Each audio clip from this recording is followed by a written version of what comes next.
तो भैया बात करते हैं इंडिया और न्यूजीलैंड के मैच के हवाले से। देखें, हम अगर ये देखें कि हम कहाँ पर हैं दुनिया में, किस नंबर पर हैं दुनिया में, तो मेरा ख़्याल है कि आपको शायद शर्मिंदगी हो कि हम हर शोबे में, यानी इंसाफ की बात हो तो हम नीचे हैं बिल्कुल, टेक्नोलॉजी की बात हो तो आखिर में आ रहे हैं, और एजुकेशन की बात हो तो तबाह हो गए, बिल्कुल पीछे हैं। और अगर हम बात करें दुनिया की बेहतरीन यूनिवर्सिटीज़ में, तबाह हैं। हम बात करें डॉक्टर्स के हवाले से तो पाकिस्तान ज़िल्लत का शिकार है। तो ये सारी जगहों पे हम दिल बर्दाश्त हैं। अब हम क्रिकेट के मैदान में थे कि भाई बहुत ज़बरदस्त क्रिकेट खेलते हैं, लेकिन जब मेरिट पे काम नहीं होगा तो मेरिट का तो ये हाल होगा। तो बात ये है कि भाई जो सिलेक्शन कमेटी को बनाते हैं उनका मसला है ना, उन्होंने तो सिलेक्शन कमेटी को ही तहलील कर दिया, बाबर आजम साहब को कैप्टन से हटा दिया, लेकिन वो जो ये असम्बलियाँ बनाते हैं, जो ये तहलील करते हैं, उनको कौन देखेगा। प्रॉब्लम ये है कि हमारे मुल्क में जिसका जो काम है वो नहीं कर रहा, जिसकी वजह से ये सारे मसले मसाइल हो रहे हैं। आप छोटे से छोटे जगह पे चले जाएं, मिसाल के तौर पे घर पे पानी नहीं आ रहा, बिजली नहीं आ रही, बच्चों को स्कूल नहीं मिल रहा, स्कूलिंग सही नहीं मिल रही क्योंकि गवर्नमेंट स्कूल इस तरह के नहीं है, हेल्थ का निज़ाम तबाह है, और इतना टैक्स देने के बावजूद रोड पर गड्ढे, मोबाइल लेके बाहर निकले तो चोर छीन के चले जाते हैं। तो ये बहुत सारे इश्यूज़ हैं।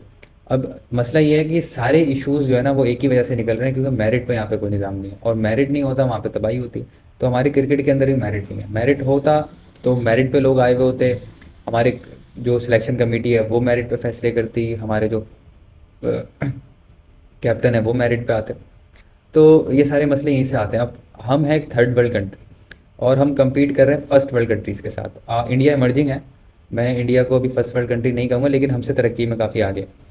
तो अगर आप बात करें तो न्यूजीलैंड बहुत आगे, ऑस्ट्रेलिया बहुत आगे, उसके साथ साउथ अफ्रीका वो भी आगे।